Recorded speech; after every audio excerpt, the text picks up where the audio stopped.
ሰላም ሰላም ኦርቶዶክሳውያን፣ ይሄ የምትመለከቱት የቅዱስ ሚካኤል ቤተክርስቲያን ነው። ስለ ቅዱስ ሚካኤል ምን ያለ እናውቃለን? ይሄ ስፍራ የቅዱሳን ቦታ፣ ቅዱሳን ስውራን የሚመጡበት ስፍራ የካ ሚካኤል ቅዱስ ሚካኤል ነው። ከዚህ ስፍራ የተሰወሩ እናትና ልጅ አሉ፣ በስውራን የተወሰዱ አሉ ማለት ነውና ይሄ ታቦትም ከጥንት የመጣ ታቦት ነው። አባቶቻችን እንደሚናገሩት ከሆነ በትውፊት እንደሚናገሩት ከሆነ ከጽዮን ማርያም ጋር አብሮ እንደመጣ አድርጎ ነው የሚናገሩት። ነገር ግን በቅዱስ ሚካኤል ዙሪያ ወደ 3 ታቦታቶች ከጽዮን ጋር አብሮ እንደመጡ ይነገራል። ይሄ ስፍራ የምትመለከቱት ቅዱስ ሚካኤል ስዕል አድኖ ጀርባ አንድ እጽዋት አለ። ይህን እጽዋት ያስተከሉት አጼ ምኒልክ ነውና ይህንን እጽዋት በካህናት የቆረጠ እጽዋቱንም የነካ ለክፉ ነገር ያሰበ ቤተክርስቲያንም ብትታደስም እጽዋቱ እንዳይነካ በካህናት እጅ ያስገዘቱት እጽዋት ነው። ከምን እንደሆነ እጽዋቱ አይታወቅም። ሞተ ሲባል እየተነሳ ደረቀ ሲባል እያፈራ የሚገኝ በአጼ ምኒልክ እጅ የተተከለ የግዝት እጽዋት ነውና ይሄ እጽዋት ከ1000 ዘመን በላይ እድሜ ያለው። ይሄኛው ደግሞ የደጃዝማች ወንድይራድ የመቃብር ስፍራቸው ነው። በስማቸው ትምህርት ቤትም እንደተሰየመላቸው ይታወቃል። ከ02 በላይ ኮተቤ አካባቢ ስማቸው ትምህርት ቤት አላቸው።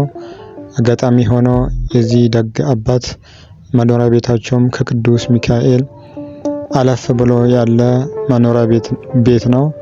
እንግዲህ ታላቁ መልአክ ቅዱስ ሚካኤል ስፍራ እግዚአብሔር በፈቀደበት ቦታ ከላይ ጫካ አቡነ ተክለ ሃይማኖት በተለምዶ ዋሻ ሚካኤል ተብሎ ከሚገኘው ደውል ቤት እቴጌ ቅዱሳን በረከት ይደርብን ደውል ቤት ነው። ይሄም ረጅም ጊዜ ያስቆጠረ ደውል ቤት ነው።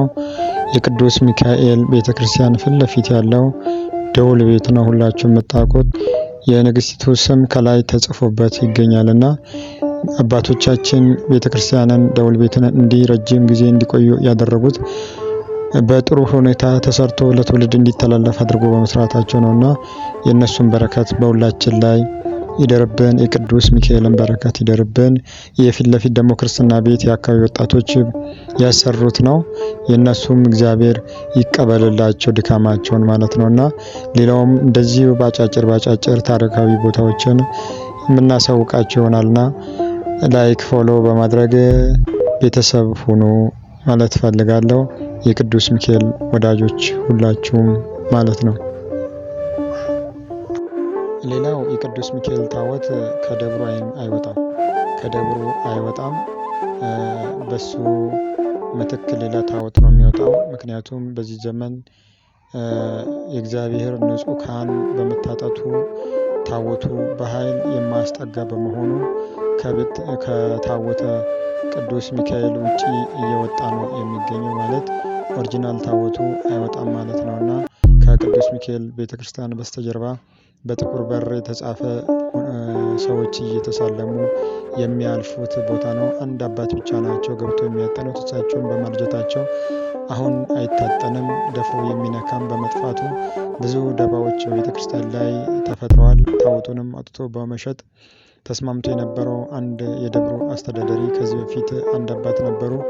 ቅዱስ ሚካኤል እንደዘጋባቸው ቤቱን ይነገራል። ታቦቱ አልንቀሳቀስ በማለት ቦታውን አራቅ አድርጎ በአንድ ቅዱስ አባት ታቦቱ እዛ ስፍራ ሊቀመጥ ችሏል ማለት ነውና የኢትዮጵያ ደግ ዘመን ሲነሳ ቅዱስ ሚካኤልም አብሮ የሚነሳ ይሆናልና ይህን ስፍራ መታችሁ ተሳልማችሁ በረከተ ስጋ በረከተ ነፍስ እንድትቀበሉበት ከስውራንም በረከት እንድትቀበሉበት አባቶች ለመልእክት ሲመጡ መጀመሪያ መጥተው የሚሳለሙት አንደኛው ቅዱስ ሚካኤል ቤተክርስቲያንና እንጦጦ ማርያም እንጦጦ ኪዳነ ምሕረትን ነው መጥተው ተሳልሞ መልእክታቸውን የሚያስተላልፉት ማለት ነውና የሁላቸውም ቅዱሳን በረከት በሁላችን ላይ ይደርብን። የኢትዮጵያ ልማቷን እንጂ ጥፋቷን አሳየን። ሰላም ቆዩ። ሰላም ያገናኘን።